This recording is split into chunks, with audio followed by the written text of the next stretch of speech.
যাবলৈ অনুৰোধ জনাইছোঁ। খোজ দিয়ক আপুনি খোজ দিয়ক খোজ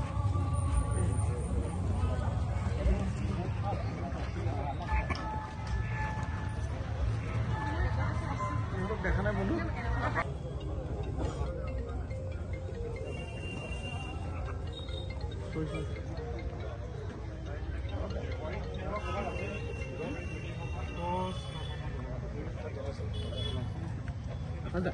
আকাশা এই মানৱতাক জ্বলাই দিব লাগিব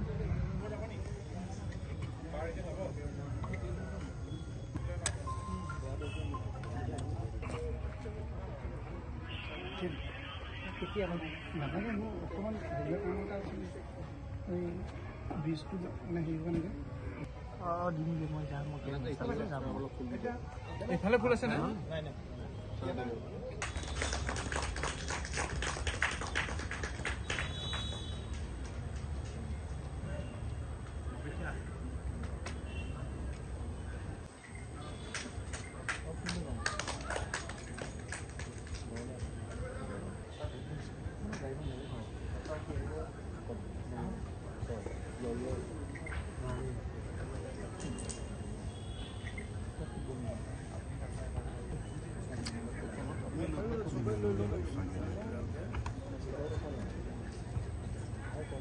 স্মৰণীয় দিন হৈ যাব এইবাবে যে মই শিৱসাগৰীয়া সন্তান হিচাপে আজি সামাজিক অনুষ্ঠান খোজৰ উদ্যোগত এই গ্ৰন্থমেলা অনুষ্ঠানত তেখেতসকলে মোক এই বঁটা প্ৰদান কৰিছে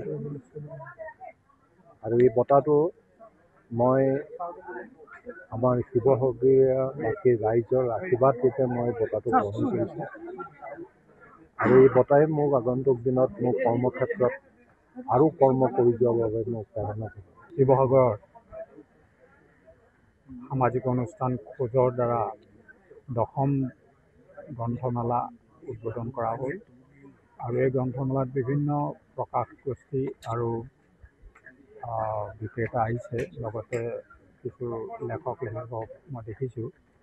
আটাইতকৈ ভাল কথা হ'ল যে এনেকুৱা ধৰণৰ গ্ৰন্থমেলাৰ দ্বাৰা পঢ়ুৱৈ সৃষ্টিৰ যি প্ৰয়াস সেইটো মানিব লাগিব আৰু আমি ভাবোঁ অসমৰ ৰাইজে গ্ৰন্থ পঢ়াটো বা গ্ৰন্থ অধ্যয়ন কৰাটো এটা অভ্যাস হিচাপে যাতে গঢ়ি তোলে বিশেষকৈ নতুন প্ৰজন্মৰ ল'ৰা ছোৱালীৰ কাৰণে আৰু বিভিন্ন শিক্ষানুষ্ঠানত এনেকুৱা ধৰণৰ প্ৰয়াসৰ দ্বাৰা পঢ়াৰ পৰিৱেশ এটা গঢ়ি তুলিবলৈ মই আটাইকে আহ্বান জনাইছোঁ আৰু শিৱসাগৰবাসীয়ে এই গ্ৰন্থমেলাখন আঁকোৱালি ল'ব বুলি বিশ্বাস স্থান খোজৰ উদ্যোগত শিৱসাগৰবাসী ৰাইজৰ সহযোগত এইবাৰ 10ম বাৰৰ বাবে শিৱসাগৰ গ্ৰন্থ উৎসৱ অনুষ্ঠিত কৰা হৈছে।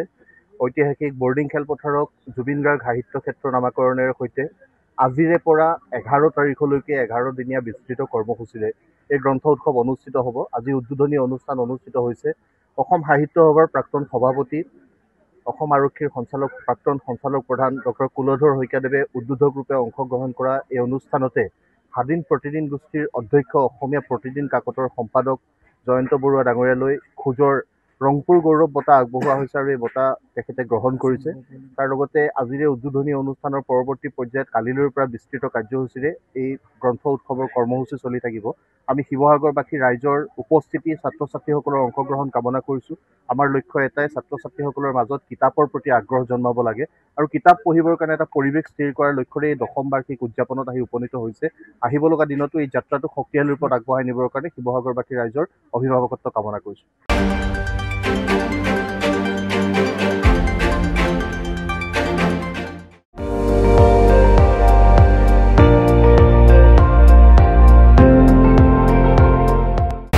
আপুনি চাই আছে ND24 সৰ্বশ্ৰেষ্ঠ নহয় সৰ্বোত্তমৰ দৌৰত।